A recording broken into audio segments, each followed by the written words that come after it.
दोस्तों, बात तब की है जब मैं किसी कंपनी में जॉब कर रहा था और छुट्टी लेकर घर गया हुआ था।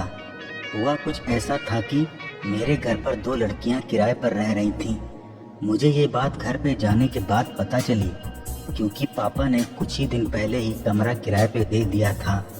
मैं शाम को घर पहुंचा तो घर के आंगन में ही दोनों लड़कियां बैठी थीं और मम्मी से बातें कर रही थीं। मैंने मम्मी के पैर छुए और इशारे से पूछा कि ये दोनों कौन हैं। मम्मी ने बताया कि ये दोनों नई किराएदार हैं। मैंने उनको हेलो बोला और घर के अंदर आ गया। मैं अंदर आकर यही सोच रहा था कि क्या मस्त लड़कियां हैं, पट जाएं तो मज़ा आ जाए। लेकिन उस वक्त मैंने खुद को संभाला और मम्मी ने खाना बना दिया था तो हाथ मुंह धोकर खाना खाने बैठ गया। परिवार के साथ बड़े दिनों बाद अच्छा लगा, पर रात को फिर उन लड़कियों की याद आने लगी। रात को मैं सोचने लगा कि कैसे भी करके इनमें से एक को तो पटाना ही है। अगले दिन सुबह मैं ब्रश करते करते बाहर गया तो उन दोनों में से एक लड़की दिखी, पर मैं उससे कुछ नहीं बोला। मैं बस उसको देख रहा था। उसकी मदमस्त जवानी देखकर मेरा बाबूलाल खड़ा होने लगा।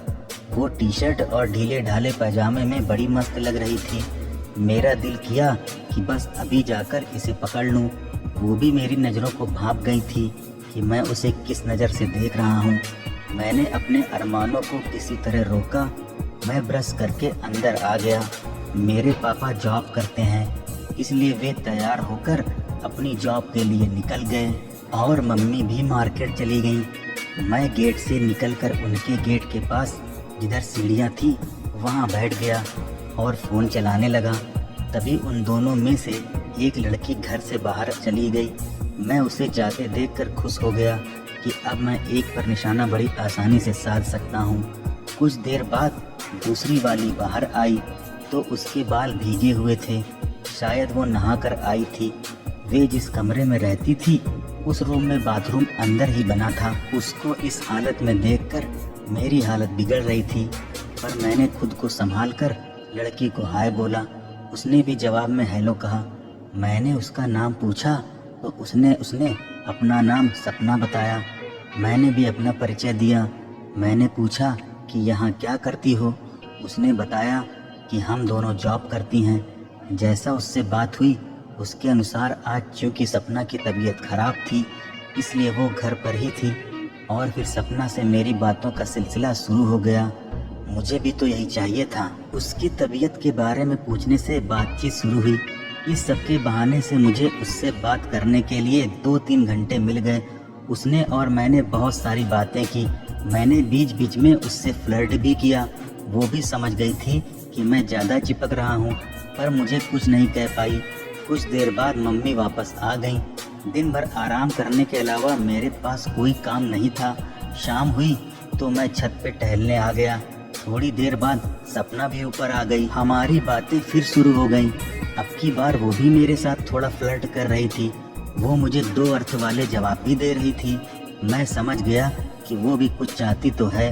इस तरह एक दिन और निकल गया। फिर अगले दिन मम्मी घर पर ही थी।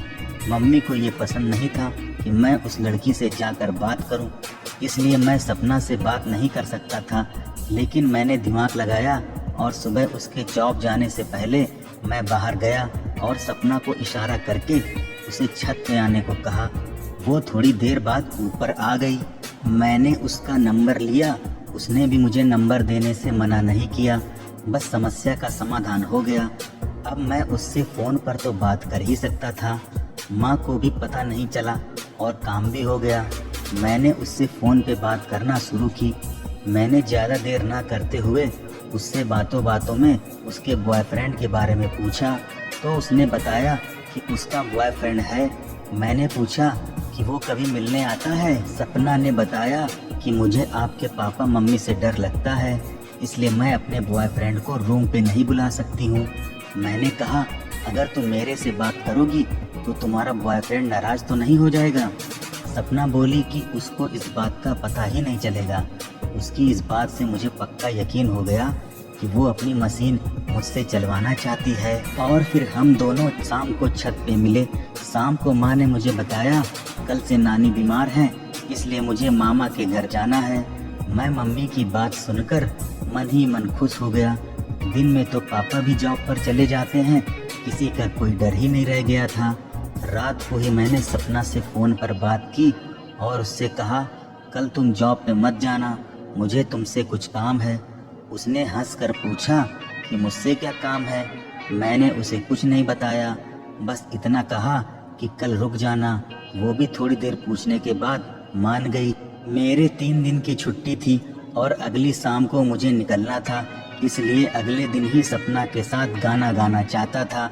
अगले दिन सुबह मम्मी के निकलने के बाद उसकी फ्रेंड जॉब पे चली गई। वो आज ऑफिस नहीं गई थी।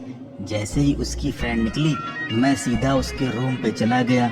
मैंने उसके कमरे में जाते ही सीधे सपना को गले से लगा लिया। वह कुछ समझ नहीं पाई तो मुझे धक्का देने लगी। मैंने उसको छोड़ दिया। उसने पूछा, आज मुझे घर पे रहने को क्यों कहा? मैंने उत्साह में उससे कहा, आज मैं तुम्हारे साथ गाना गाना चाहता हूँ। उसकी आंखें चमकने लगी। उसे खुद नहीं मालूम था कि मैं इतनी जल्दी उसके मन की बात करने लगूंगा। उसने हंसकर मेरी बात पर अपनी सहमति जता दी और फिर हमने खूब उछल कूद मचाते हुए गाना गाया। तो दोस्तों, ये थी हमारी आज की कहानी। इस कहानी के बारे में आपका क्या कहना है, हमें कमेंट करके अवश्य बताएं। और इसी तरह कहानी रोज सुनने के लिए वीडियो को लाइक कर दीजिए और चैनल को सब्सक्राइब करके उस घंटी को भी ऑल पर सेट कर दीजिए, ताकि हर आने वाली नई वीडियो का नोटिफिकेशन सबसे पहले आपको मिल जाएगा। धन्यवाद।